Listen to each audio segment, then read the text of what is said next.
Baik. Assalamualaikum warahmatullahi wabarakatuh.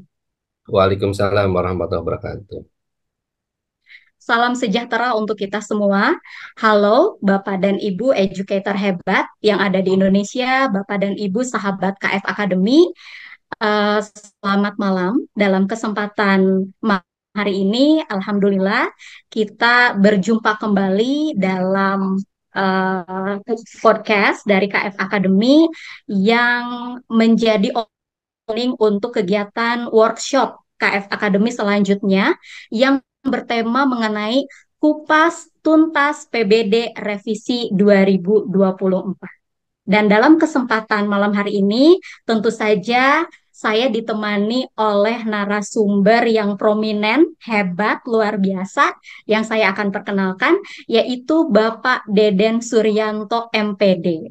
Beliau adalah Kepala Sekolah dari SMK Negeri 1 Subang. Selamat.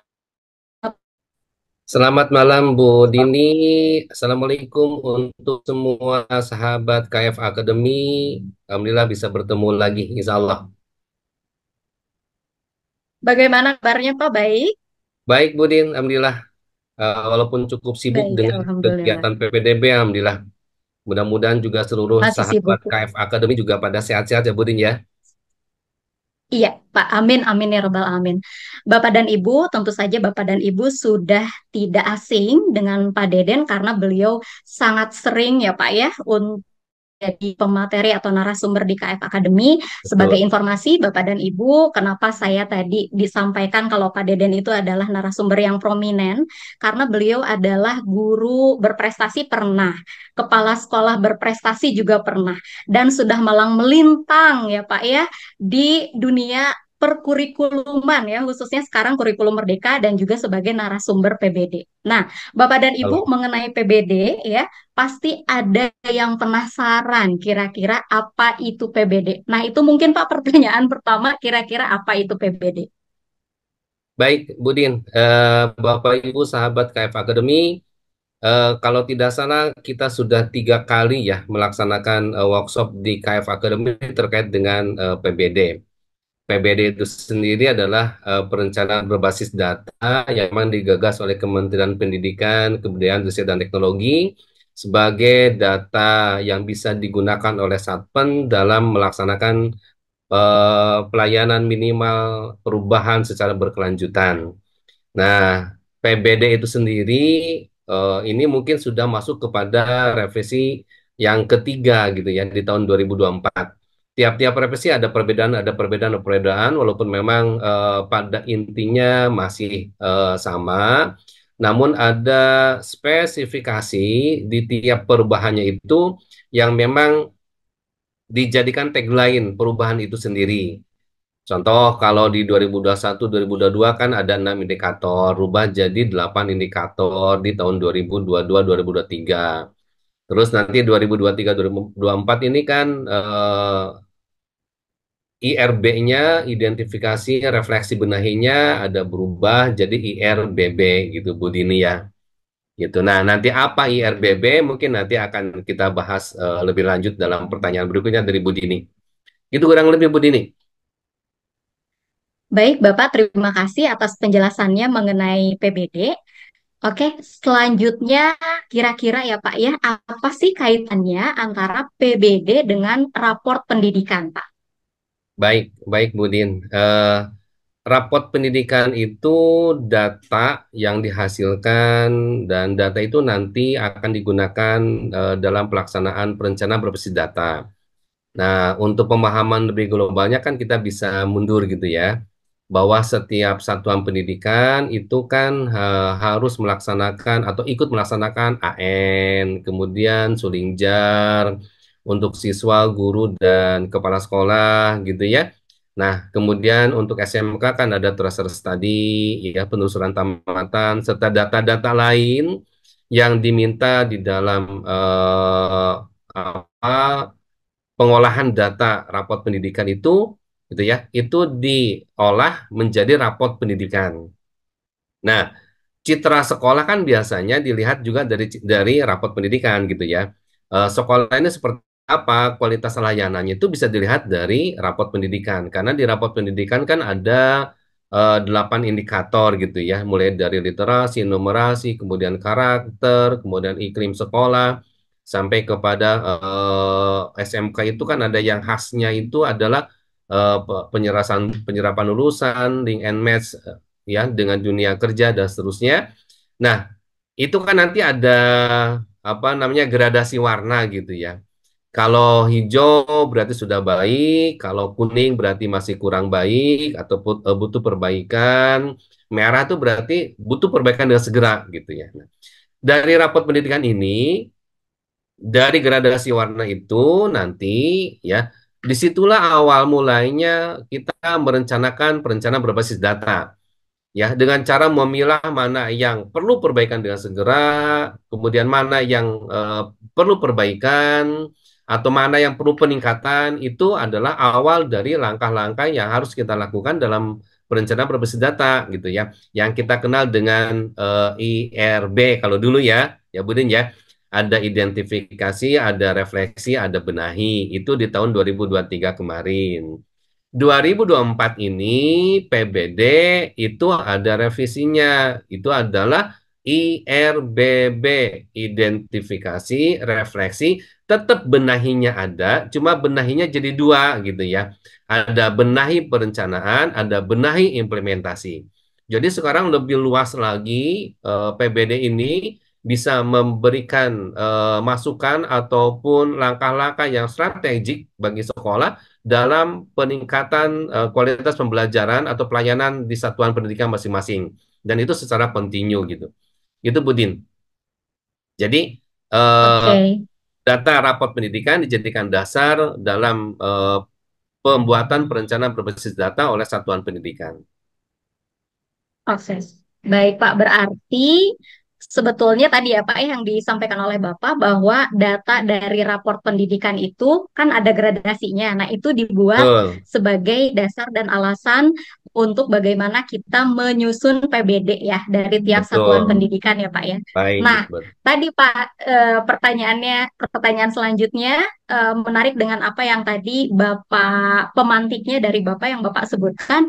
Jadi gimana dong Pak? Bagaimana PBD ini dapat meningkatkan mutu atau kualitas pendidikan kira-kira? jelas, kalau saya dalam satu webinar yang digagas oleh Kemendikbudristek pada saat itu pada launching PBD PAUD itu, saya punya tagline, jika satuan pendidikan tidak menggunakan PBD dalam perencanaan berbasis data, apa kata dunia gitu ya. Nah itu tagline-nya. Artinya Iya. gitu ya, Mhm, satuan pendidikan sadar tidak sadar, ikhlas tidak ikhlas, mhm, harus menggunakan PBD dalam perencanaan berbasis data. Kenapa mhm, demikian? Karena sudah lengkap dalam PBD ini. Pola pikir kita sudah lengkap. Ketika misalkan mhm, hasil gradasi warnanya merah, kan mhm, apa yang menyebabkan kok satuan pendidikan kita warnanya merah? Misalkan di literasi. Kenapa mhm, literasi satuan pendidikan kita merah gitu kan? Itu ada mhm, kita identifikasi kan gitu ya. Indikator apa yang menyebabkan sehingga satuan pendidikan kita untuk yang literasinya merah. Kemudian mengapa itu terjadi? Kan direfleksikan gitu ya. Mengapa kok sampai merah gitu. Kemudian kalau sudah ketemu dengan akar masalahnya kan kita berpikir bagaimana cara benahinya. Nah, kalau yang lalu, nah ini 2023 sekali lagi saya sampaikan, kalau yang lalu benahinya tuh hanya benahi satu gitu ya. Nah, sekarang benahinya di revisi 2024 itu ada dua.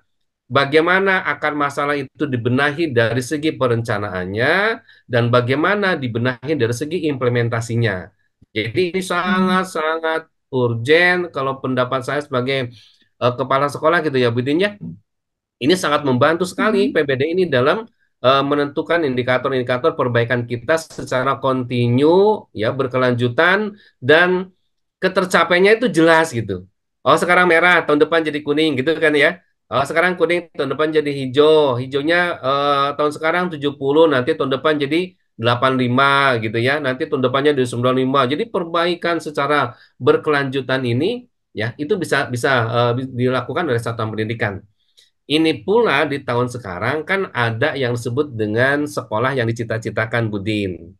Nah, ini salah satu revisi juga di 2024. Ada sekolah yang dicita-citakan. Sekolah seperti apa sih yang dicita-citakan oleh negara kita itu, oleh Kementerian Pendidikan, Kebudayaan, Riset, dan Teknologi? Ya, bagaimana nanti PBD bisa mensupport atau datanya bisa mewujudkan dalam mencapai sekolah yang dicita-citakan itu.